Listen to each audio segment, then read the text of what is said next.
Greetings and welcome to the 2022 Otis Moss Jr. and Otis Moss III Oratorical Contest Crown Forum.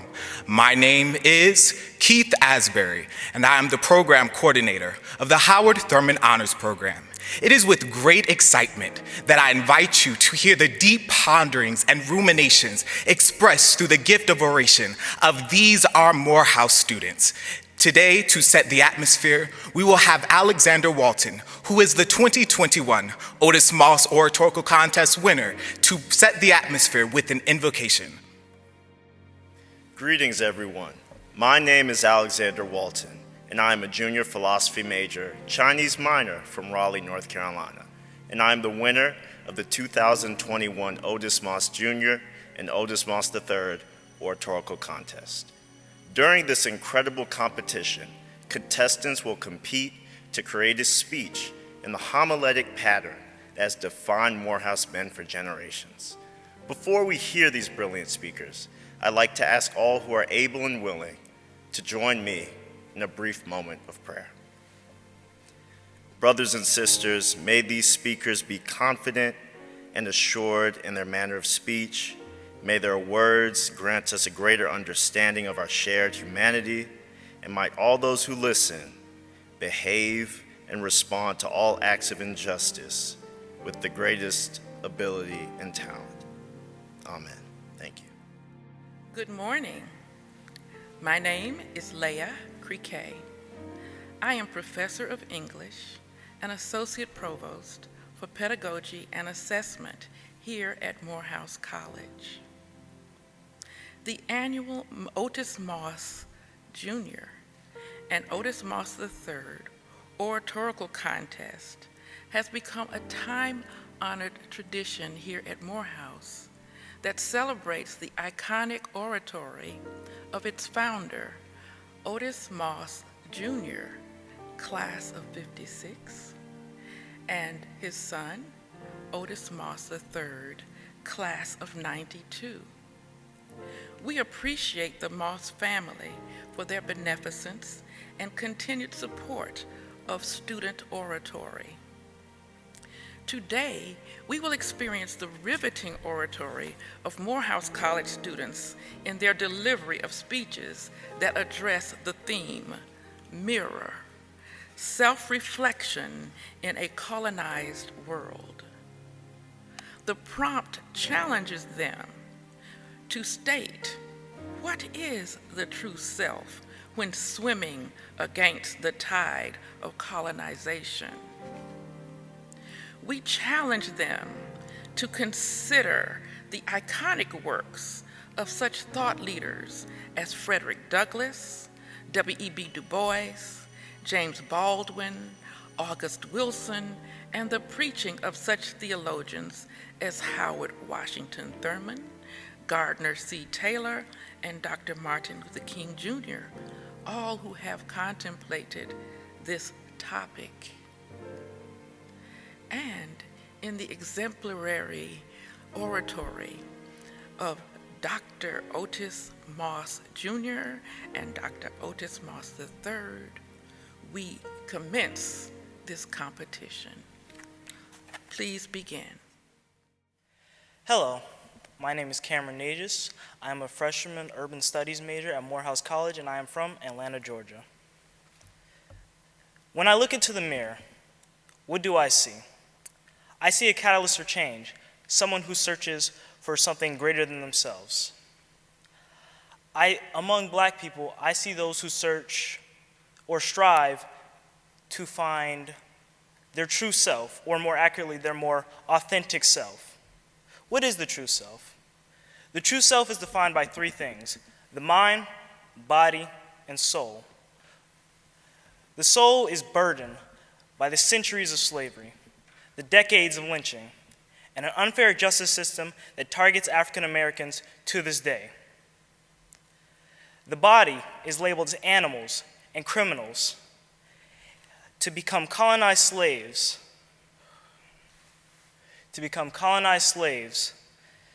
under mass incarceration and police violence. Statistics show that despite being 6% of the population, black men make 40% of arrests. And also that 1 out of 3 black men will be jailed once in their life. Black men's bodies are constantly beaten, brutalized, and murdered for the world to see. Our mind is not free from the biases of society. Black men are constantly seen as thieves, crooks, murderers, robbers, and untrustworthy or not belonging. We cannot be our true selves, or more accurately, our more authentic selves because of these labels. In order to facilitate change, or in order to see our true selves, we must contribute much higher to society. Black men in the past have done this. Men such as Frederick Douglass, who swam against the tide, burdened by his soul because of the first black plight with slavery. Once he finally became free at the age of 20, he wasn't truly free. And you know what he did as a result?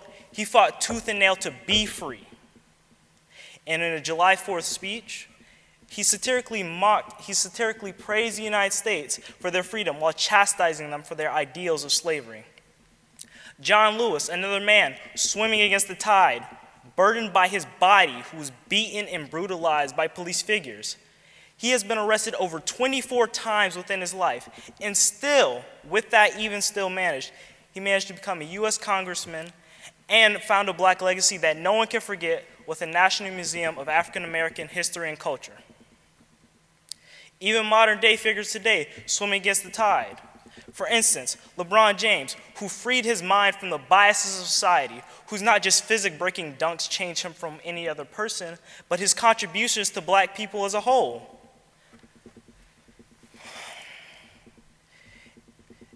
In conclusion, to conclude my statement on the reflection of the mind, body, and soul, or the catalyst of the mind, body, and soul, the mind is one.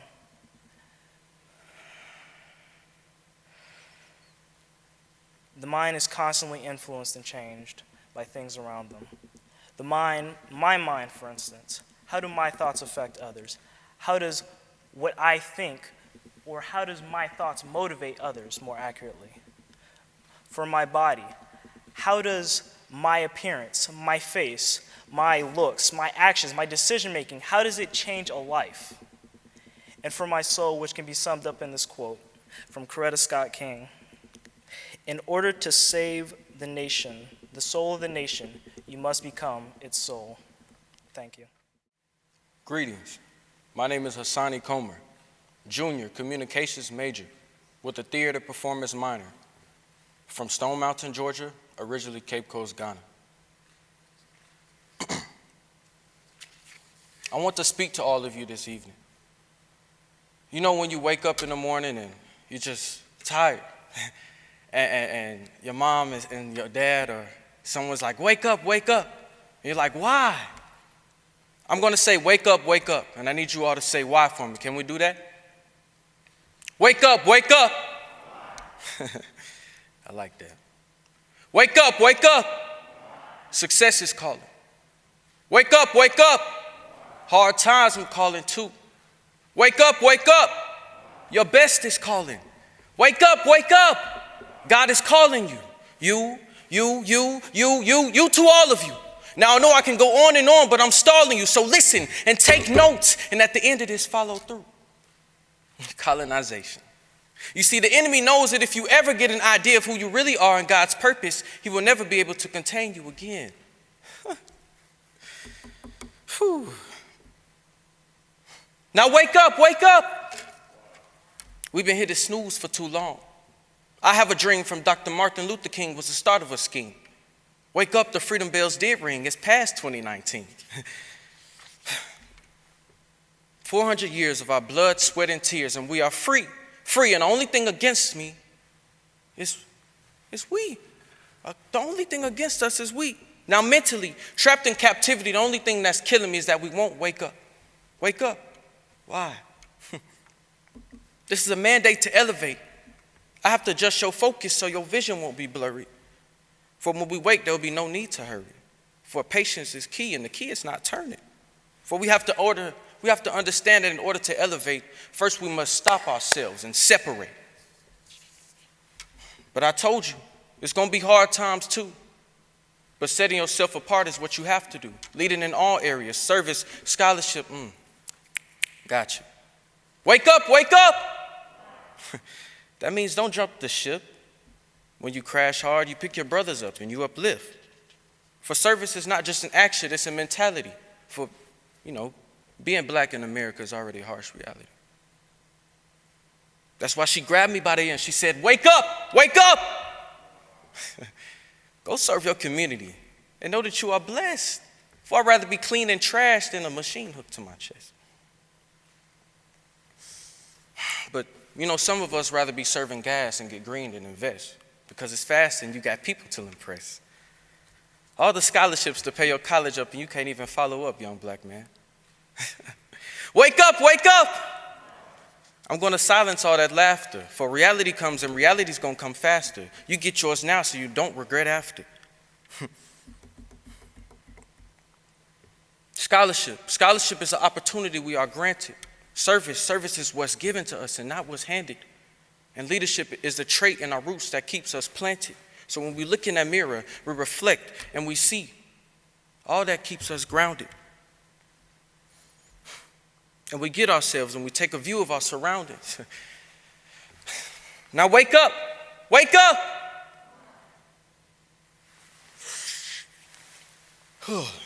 I get it. I'm free. And the only thing against me is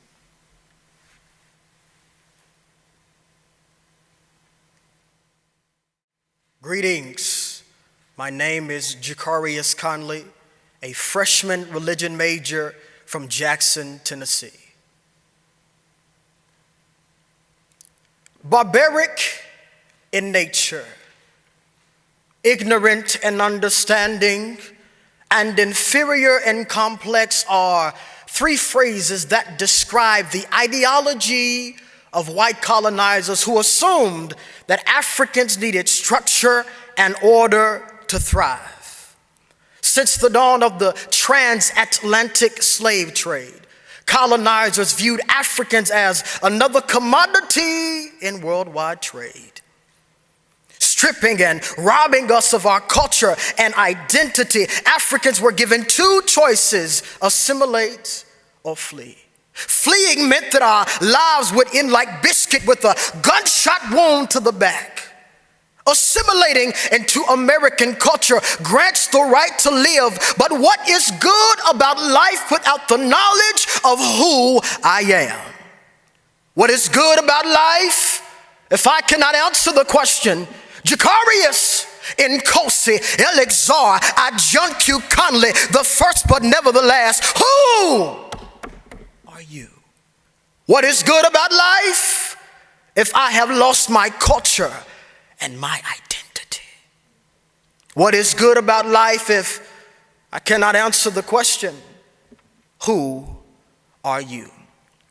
Living in a whitewashed society, it annihilates my culture by tailoring skin color to the white ethnicity. Living in a whitewashed society prohibits the accurate representation of African Americans in various disciplines. Moreover, our children of color wake up in the morning and they see on the television and on the news that only white Americans can be successful. Only white Americans can go to an illustrious school, receive a great tuition.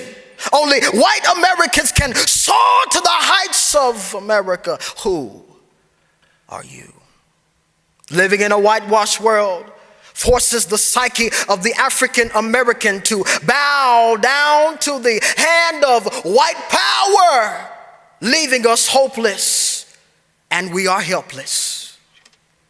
In a world of systemic racism, prejudice from the highest courts, and laws that prohibit white fragility, a person of color would easily drown in a sea of injustice and suffering because our cry is unheard. From Hispanic and Haitian immigrants seeking asylum at the United States border, even to the crushed necks of African American men by traditional blue collar workers, people of color are pressed on every side. pressed on all sides, but we are not destroyed. We are perplexed, but in fact, we are not in despair. In fact, there was a light embedded in our history. May I submit unto you the Nubians, tall, swift, and feared far and wide. The Nubians were an ancient civilization revered by the Egyptian civilization, in so much that they were called Seti, which means land of the bow. When I look at my history and I see the accomplishments of African Americans, I am encouraged that my history is not found in servitude. These accomplishments indicate that my heritage is far beyond servitude. So when a white colonized world ignorantly and incorrectly identifies me, I shall soar in the wind atop Mount Everest and declare the words of Maya Angelou. You may shoot me with your words. You may cut me with your eyes. You may kill me with your hatefulness, but still, like air, I'll rise. My name is Michael Cortez, psychology major from Vallejo, California. We deserve to be kings. We deserve to be honored. We deserve to be celebrated, loved, have our diligent efforts be revered. We're greater than our oppression. Our illimitable creativity birthed the blueprints for advanced nations to exist beyond their historical expirations. The same people who tilled ancient lands and laid the foundations for future plans, combining both hemispheres of their brains, expanding their communal consciousness to the cosmos and beyond, are us. We never died. In terms of annihilation, death is truly an impossibility, for our eternal souls transition into the bodies of our children's children, guiding us further into a place our ancestors called there. This word there is the location of our destinies and dreams, meant to stimulate our minds about its alluring securities. There became the placeholder for our investments. If we can make it there, everything will be great. If we can get there, we'll finally have a chance. If we can get there, our children will have the opportunities we never had. If we can get there, our investments will finally make sense, beget meaning, and our lives will finally fulfill what purpose feels like. We deserve to be kings. After all these years, we finally exhale that long-drawn inhale we call black life in the United States. For so long, our lungs breathed life for a world and opportunities we could not experience, window shopping the innovations, creations, and joy our nature exuded. Then we were deluded to believe we weren't worthy of our own blessings. We deserve to be honored. Brothers, we were robbed of our sight, but not our vision. We were robbed of our bodies, but not our souls.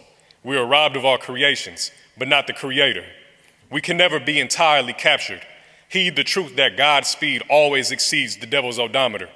Know we are connected by soul, a tree planted by the sea before slavery, a lineage known light years away and back, a people who never questioned their existence. In fact, we live above the question of existence and its answer. Many will rush to call this hyperbolic, as it's trite to undermine magnificence when narrow minds cannot fathom intellect and brilliance surpassing the confines of their individual consciousness. Yet, hasn't this been our reality for as long as we can recall? Isn't our nature and creations anthropomorphized to myth and folklore because they exceed their comprehension? Our greatness is so revered that envious men disrespect it, and jealousy always ends in an attack. Dehumanization was the standard attack for our being called larger than life, being placed next to cartoons, being exoticized and fetishized, being compared to animals, but never gods. Let my poems write 82 songs for your six senses to perceive. They said, we've been children of the source. They said godlike power could never manifest in black people, for gods and angels could never favor blacks, we were told. For marvelous aptitude can never come from blacks, we were sold. These fallacious narratives are weaponized to constrain our ideas of our possible selves, and it's time we begin the end of our suffering by ceasing our participation in it. The machination of black trauma will cease with our collectivism and united love and executed plans. The only enemy lives within, and all external adversaries our illusions from discovering we are our own mortal enemy and truest ally. Our existence can never be actualized if we believe it is the end goal that produces existence. Our identity is the choices we make in life, not colonization. Let's remember who we are and embody our divinity. Let's look into our mirror, not at it, and say in unison, we are our own savior. We deserve to be kings. We deserve to be honored. We deserve to be celebrated, loved, have our stories passed down for generations, and our diligent efforts be revered. My name is John Curry. I am a junior philosophy, religion, Chinese triple major from Nashville, Tennessee. What is my true self in this world? This question ruminates through my mind unceasingly. It greets me in the morning with an undying demand to be answered and lays me down at night with tremendous gravity. Am I, as Du Bois says, a mere example of double consciousness?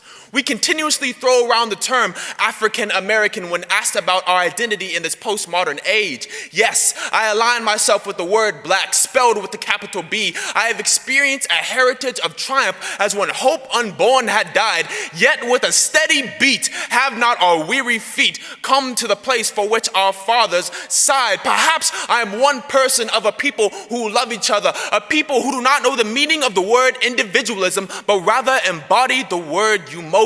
What kind of brother will I be?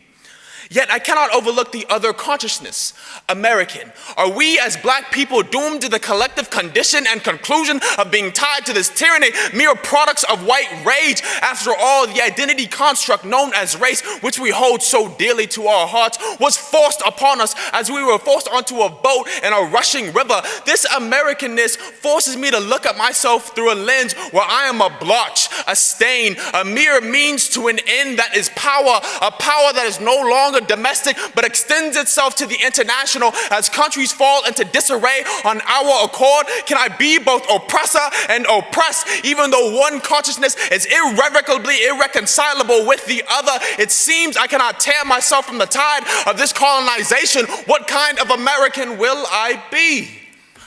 However, both the African and the American identity leave out the individual, me, my person. My identity cannot be subsumed by the word black because, well, what does it mean to be black? The question remains and the existential anxiety becomes spiritual.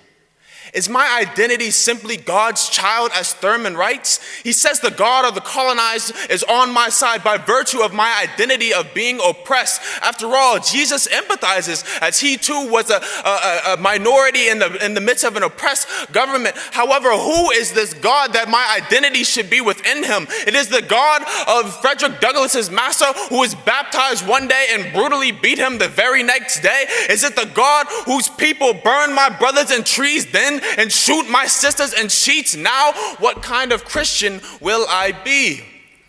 I found my answer in a seemingly unlikely mixture of theology and philosophy. Martin Luther King talks about in Strength to Love his favorite philosopher, Hegel.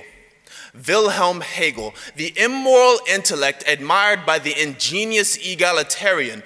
Martin reminds us of the Hegelian dialectic, where the thesis is met with the antithesis to come together and create the synthesis, where something and its opposite convene to create something new. Much more, Martin decided to be more than the labels that dictated who he was supposed to be. And there I am. Despite the identities piled upon me, my existence precedes my essence. I decide who I will be. I am the master of my fate and the captain of my soul. With all of my identities and their complexities congregating, relating to the colonized and the colonizer, I am a walking contradiction, an amalgamation of discrepancies that never negate each other, and that is okay because most importantly, I am that I am. The true self has no center, no one label, but rather levels of understanding and experience. The true self in this tide of colonization is many things, but ultimately it is whatever it determines itself to be. Thank you. Greetings, my name is Deonte Mayfield, graduating senior political science major from Charleston, South Carolina. What do you see when you look in the mirror? That reflection exposes you to things that which we cannot see. Do you see someone you love or someone you hate? Will the younger you be a fan of the person who is standing in the mirror now? Mirror, mirror on the wall, am I someone at all? See, the Negro has posed this question to himself since the dawn of this democratic state. Here we are today trying to observe and find out who is standing in the mirror now. The person standing in my mirror is one who fell victim to the caste system developed within American society. I see a brother who knows the torment that comes with homicide being the leading cause of death for young black men that look like him. There appears his undesirable failures and common mistakes, and they force him back to a place he thought he conquered years ago. As much as he admires his own beauty, the world only sees his odiousness. It is as if the world has painted a picture of him from a perspective blinding them of his true aesthetic. If God himself does not like ugly, what gives this colonized world the audacity to categorize one as such? Society did not contribute to the brushstrokes that made you come alive. Your unique melanin absorbs the radiation from the sun, giving you a glaring illumination. Let your light so shine that even in darkness you open closed eyes, allowing your light to be a guide for those in their dark moments. For even in darkness, light dawns for the upright. Be that candle in the dark. Look not out the window to find your lights, but only in the mirror will you see its true energy. A window is an opening for a discovery of someone who is not you. Imposter syndrome creeps through that window. Standing on the other side of that window are bigot critics whose tongues are sharp swords, misogynistic men whose teeth are spears and arrows, and strange women whose path wanders aimlessly. Shut the window, beloved, and starts with the man in the mirror. For that man can bring about change necessary for those that look and conduct themselves in the likes of him. Every flower is unique. However, every flower needs water to grow, soil to bloom, and sunlight to blossom gracefully. Examine every brushstroke, color design, and landscape orientation composed together to make the masterpiece standing in the mirror now. Self-reflection is the only reflection. Ruminate over who you truly are and where you desire to travel. Be encouraged by your own light, directing you to walk this earth freely and unapologetically. What do I see in the mirror? Oh, it's me, Deonte Mayfield, a graduating senior at Morehouse College, a man who has not conformed to the standards, double standards of this colonized world, but has transformed by the renewal of his mind. For he is a visual representation of his ancestors' dreams and his father's reality, the reality that he is beautifully and wonderfully made, ordained to live a life not of shame or regret, but of love and hope. Hope that is born every morning as the sun rises for a new day. Hope that keeps his dreams alive even on his darkest days. Hope that has transcended down from his ancestors and is alive and well in his soul today. A living hope is what he sees every time he glances at himself in the mirror. The creator that created this work of art is the same one that made you, beloved. So, next time you look in the mirror, ask yourself, what do you see? Greetings. My name is Christian McCauley, a senior political science major from Austin, Texas, and I stand before you to reflect on one of our nation's most complex yet historical debates. Our theme highlights the legacies of our ancestors and theologians who have developed a pathway of enlightenment, mirroring their iconic works through human rights, democracy, and justice. However, in order to better understand this, we must first self-reflect and examine the past hardships that African Americans have endured. And in doing so, we will be called to carry on the ideals of our ancestors. I invite you to hold up your mirrors as we self-reflect in this colonized world. As I look in this mirror, I see the reflections of the trials and tribulations that our ancestors faced. From enduring the shackles of slavery to present times, the seeds of racism have deeply affected this world in numerous ways. There was once a little black boy who experienced racial discrimination as he competed in a competition and recited Dr. Martin Luther King Jr.'s I Have a Dream speech. Though it was a competition that only had one black participant, he later learned that he had really won, but didn't because of the same discrimination that his ancestors faced. Never would he have imagined that he would find himself years later looking in a mirror and seeing the reflection of a nation whose standards are systematically set in place for African Americans to fail. However, while looking in that mirror, he realized that we must remain steadfast in the eyes of the colonists who celebrate our downfall. And so a few months later, that same little black boy stood before an audience of 5,000 and recited the same speech in which Dr. King had a dream. And now as he stands on these Morehouse grounds in which Dr. King walked, it allows him to keep holding up his mirror in the eyes of this colonized world. So here we are today, living in a world that is designed for African Americans to fail. And we may find ourselves asking, what's holding us back from pushing forward in this colonized world? Well, in Morehouse, I stand to let you know that we are the next generation, that our ancestors have paved the way and they're calling us to bring our mirrors to the table. And in these mirrors, we will see the reflection of our ancestors calling on us to carry on the legacies of their works. And we must remain steadfast.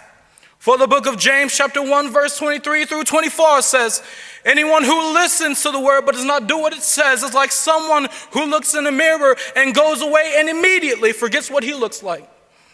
We do realize that during these critical times, it's difficult trying to maintain success while facing opposition which tests our faith. However, from the words of Dr. Martin Luther King, well, I don't know what will happen now. We've got some difficult days ahead, but it really doesn't matter with me now because I've been to the mountaintop and I don't mind. Like anybody, I would like to live a long life, but longevity has its place. But I'm not concerned about that now. I just want to do God's will.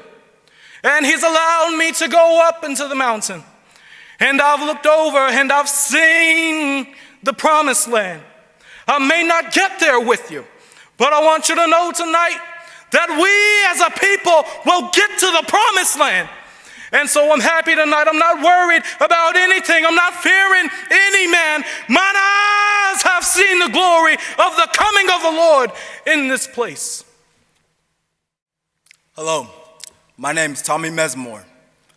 I'm a first-year junior from Cape Haitian, Haiti, with a major in pre-med biology and a minor in neuroscience. As a person born and raised in one of the greatest, if not the greatest, Negro nation in the world, Haiti. As a young man, more importantly, as a black individual, I often have not seen myself as a citizen of the world. Why is that? I live on earth. I attend the illustrious Morehouse College. I experience the same cellular respiration as any other living human being on this planet. How could I possibly feel as if I don't belong? Until the lions have their own historians, the history of the hunt will always glorify the hunter. The worst thing colonialism did was cloud our view of our past. These two quotes by renowned Nigerian novelist Chinua Achebe and former first African-American black president Barack Obama elucidate the tactics of colonialism. It is a known fact that in order for oppression to work, the oppressor must discontinue the historical memory and cultural continuity of the oppressed. I come before you today as a victim of colonization, a victim of greed, a victim of hatred, and a victim of oppression. Why is it that many African Americans lack a sense of belonging? Why is it that when Afro-Americans look in the mirror, they see everything but themselves? This rids our people of their true history. Why is Christopher Columbus so revered? Why is Napoleon Bonaparte so feared? All these questions revolve around the reasoning why we are black. It is also important to note that this information is not written in elementary, middle, or high schools. No one knows of the history of ancient Kemet. No one knows of the first successful slave rebellion in the island of Haiti. Yet, everyone believes that the Greeks are the ones who invented democracy.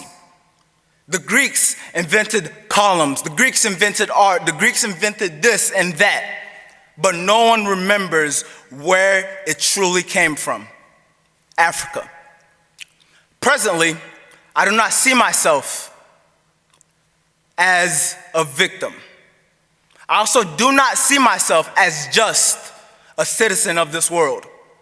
I see myself as a child of the nations that have produced the greatest creations. A child of the people that were once the first engineers, thinkers, creators, engineers, mathematicians, doctors, people devoted to serve others, a king. I ask you today, will you continue to perpetuate this informal derogatorization of our people? Will continue to suffer? It is time to tell our children, and their children of the true history. It is time for us to make them realize what they have to see in the mirror. Thank you. Greetings, brethren. I'm a freshman political science major and religion major from Cordell, Georgia. The prolific bard Michael Jackson uttered the timeless classic, "Man in the Mirror," in which he so gloriously articulated, I'm starting with the man in the mirror. I'm asking him to change his ways. From this celestial charge befalls the burden of every man, woman, boy, and girl, to bear the ties of the effects of colonialization. The great late philosopher Howard Washington Thurman said, "He who fears is literally delivered to destruction." And did not the Apostle Paul write, "For God hath not given us the spirit of fear, but of power and of love and of a sound mind." So who dares to predict what will be by what is and was, without prophesying to what was and is of who it can be? To expound on Jackson's point, he calls for us to be us. He calls for us to march to the beat of the rhythm of the sound of the genuine, the God-given genuine, regardless of what the effects of colonialization, Jim Crow, and the ignorance of infidels has bequeathed to our peoples. We must cast our eyes and ears into eternal damnation and rely on the internal signs of the drums of our hearts, those drums who march to the beats of perseverance and reverence. It was this rhythm that allowed Big Mama and Granddaddy to hold to God's unchanging hands. It was tuned by celestial hands and conducted by the chief musician. Today, more than ever, we must adhere and embrace the sound of the genuine. We must allow it to manifest in our sons. We must teach them to tie a tie and to polish their shoes. Teach them to be literate and to conduct business justly and honorably. Teach them to turn heads and command attention at their presence. Teach them to honor women and to respect themselves. Teach them to love their broad shoulders and noses, to greet every man regardless of his sexual orientation, religion, or political identity with a spirit of fraternity. Today is the day that we must begin teaching our daughters to respect themselves and honor men, to embrace their broad chests and gracious curvatures, to love the kinks and curls of their hair. Teach them to be wives, mothers, lawyers, doctors, and to have the audacity to be president of the United States of America. We must look at one another as one another to see the divine reflection of God in one another. We must continue to battle the challenges to the survival and divine manifest for our people, God's chosen people. The prophet King had never been more honest when he said somebody told a lie one day. This same big lie is poisoning the potential of our future. We can never be so content to forget that we are accounted as sheep for the slaughter, and we can never be so ignorant as to forget that we have greater struggle as human beings against evil. We can't forget, as King taught, we have just as many white brothers and sisters as devoted to the struggle of helping us get to the promised land together. To conclude, I believe that if we start with the man in the mirror, we can begin to change the plight of God's people. If we could all learn to live and execute our dealings as humans based on the divine principles of ties more brotherly. Greetings. My name is Kioi Shropshire-Maina. I'm a freshman double major in political science and physics from Mount Vernon, New York, and the title of this speech is Through the Looking Glass. I was born at around 10 a.m. at the California Hospital Medical Center on July 20th, 2003. On a sunny day with the orange glow of Los Angeles filtering in through the window, my mother held me for the first time. In that moment, she gave me my name, Kioi, in order to connect me to my family and to its past, but she didn't yet know who I was or the person I would become. From the day we are born, we start on a journey in order to find what may eventually be known as our self. Now, this self, before it becomes ours, belongs to no one, and as we grow up, the world tries to take it for its own. In order to truly be able to call this self ours, one must create an identity that is self-determined to the highest degree. Maintaining the core of your identity while being impacted and shaped by your environment is what creates your self. The true self is the identity that you create. But how do you create an identity from one that's been systematically destroyed? And how do you maintain that identity when it's placed under the crushing pressures of a society built to tear you down? These are the dilemmas facing us as Black people today and facing millions across the world. The process of colonization is a practice of power that is specifically built and calibrated to weaken and destroy everything that one knows about oneself. Gained through violence, it first robs you of your name and your history and then forces an identity on you. The moment we try to look to our past or to our future, we are given a mirror in which we see the world's reflections of us. Growing up, like many others, I would look in this mirror to try to make out who I was. The warped glass would show me images of violence, inferiority, dehumanization, and failure. It stripped me of my beauty, my intelligence, and my potential. We are told from a very young age that this falsification is who we are and who we will ever be. The existence of this distortion is not based on what is truly seen, but instead on what is created and feared.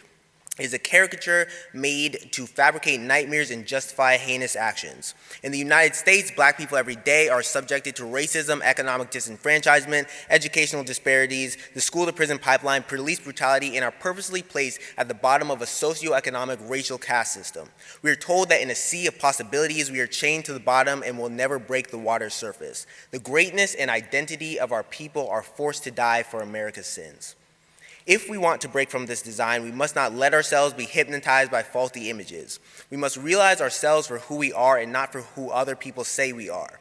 This is the idea of self-determination, being able to determine the idea of yourself, who you are, what you want to be, the things you want to say in life. That is true liberation.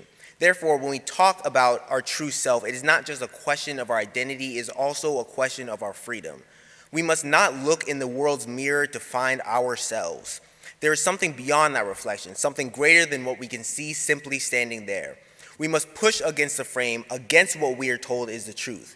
Look to your left and to your right, and you will see your brothers and sisters doing the same. All of us in this collective struggle which creates our collective identity.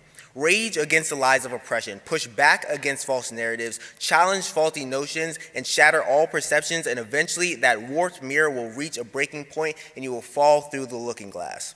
You will find yourself in a mysterious world, one that is strange yet familiar. This world is the motherland, it is the promised land, it is the faces of our ancestors, a region in your mind, the land of the free, the home of the brave. It is Dr. King's dream, it is your present, it is your past, it is your future, it is yourself. Proclaim yourself, declare your own identity, and you will have found the self that truly belongs to you. Hello everyone, my name is Christian James Terry Taylor. I'm a graduating senior, sociology and Africana studies double major with a minor in economics, and I'm from Hempstead, New York. The name of this speech, or piece I should say, is Vessel, so please enjoy. Who am I? My name is Christian James Terry Taylor. I was birthed by words from my brother's tongues I was birthed by words from my brother's tongues that channeled sacred intercourse into a marriage that shattered when I was young. I was the thrown out carbon dioxide released by a white elementary girl's words. With each exhale, she contorts my blackness into badness. Her words fuel my parents' emotional well springs as I cry upon their chest. I'm in arrest.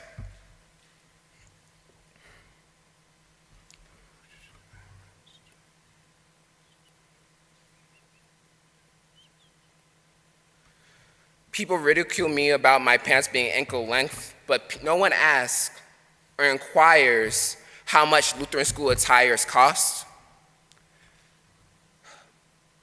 I am forcefully molded into a caricature, a mockery of a person. My sculpture is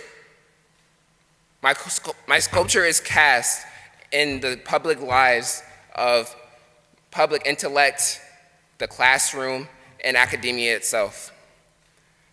I am reflective of all, but where is this vessel's reflection?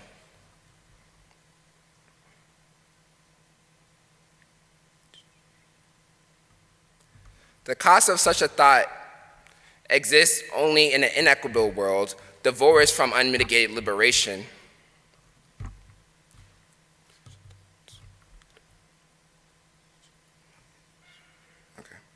Each expression my vessel imagines, society quiets, expeditiously churning forward from kindergarten to the day we retire.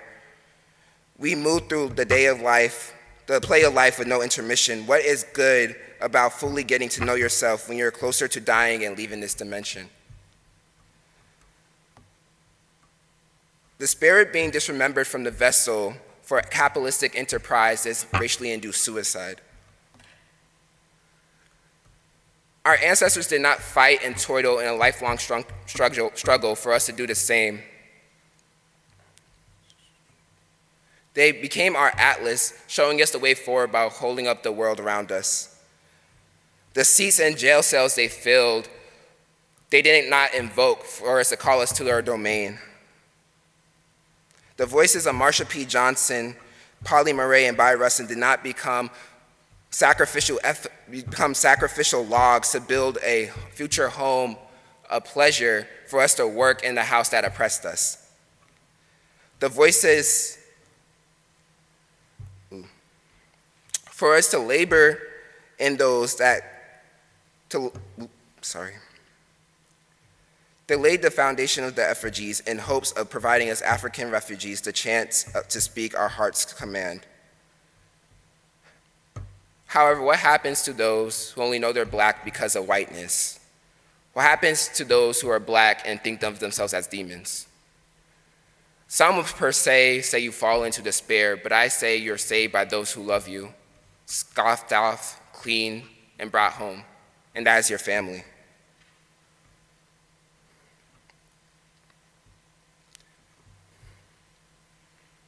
You could be a star in this world, but it may cost you your sanity. But the loved ones that bring you in keep you sane. My grandmother's, I love you, baby boy, when I was a child. My great-grandmother's, it's good to see you, sweetheart, in West Virginia. And my dad's loving grace when I cried to him about how a white woman treated me. Those images protected me and made me whole, gave me the space to express. So like W. Du Bois said, he said strength binds us together, but I say that your family, the loved ones, the memories that they bring you together. Thank you. Greetings, my name is Elijiah Waller, a sophomore religion major from Rockford, Illinois. Gone are the days of slave ships and cotton fields filled with black bodies held against their will. But the force of the white grip remains. We are told we have access to equal opportunity, but from classrooms to boardrooms, we are told to conform to the white standard or simply be left behind. Every day, black people in America are plagued with the pressure to assimilate, to somehow prove our worth and existence in spaces other people believe we do not belong by diminishing our blackness. As I stand to reflect on the colonization of this country and its unwillingness to change and convert, I notice three things from a preacher's perspective. Number one, I see that there is a lack of contribution from the saved saints. Beloved, I strongly believe that we as the church have forgotten and forsaken the power that lies before us.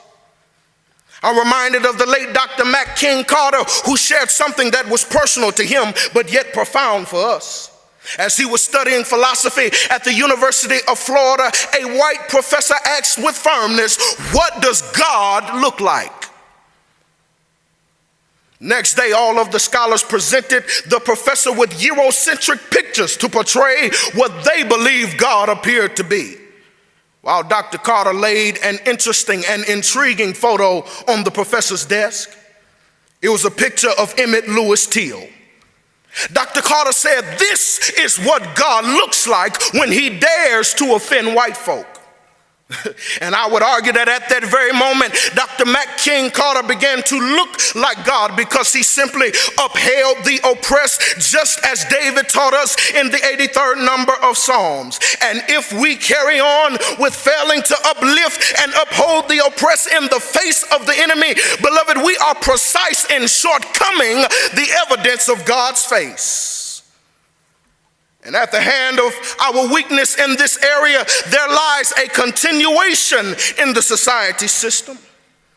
We must take a periodic pause to look in the mirror and study what has already occurred in the past. Let us glance at our grandmothers and perhaps their grandmothers while gaining an accurate examination, beloved, an examination of the system, as we travel down this great line of imagination. And then we must ask, when does it stop? How long must we go on? Our current young and black generation will soon have its own children. Will our children have to go through the same poisonous treatment? As I scrutinize this system, I notice, beloved, that white supremacy is an infinite mirror that continues throughout the near future. Then there is a calling to either a standard or separation. At this point, the antagonist has run out of time. They've run out of time to smother us with slavery. They've run out of time to beat down on our beautiful black women. The antagonist has run out of time, and the standard must be set and placed, and we need more minds like W.E.B. Du Bois, who declared that the human soul cannot be permanently chained, but we must break every chain that is against us. We must hear the shackles fall on the ground. We must break the chains. The chains need to break, and if they don't want to transform, we must reevaluate the theory of Malcolm X, who said nobody can give you freedom, nobody can give you equality or justice or anything, but if you are a man, you take it. And it's time for us to take back our freedom, take back our joy, beloved, and we'll sing that song like Mahalia Jackson, How We Got Over. You know, our soul looks back and wonder how I got over. Good evening. Wow. I am so impressed with the well-written and well-spoken speeches of each of our contestants. I am so appreciative of the effort they put into this contest. It was not easy, I know.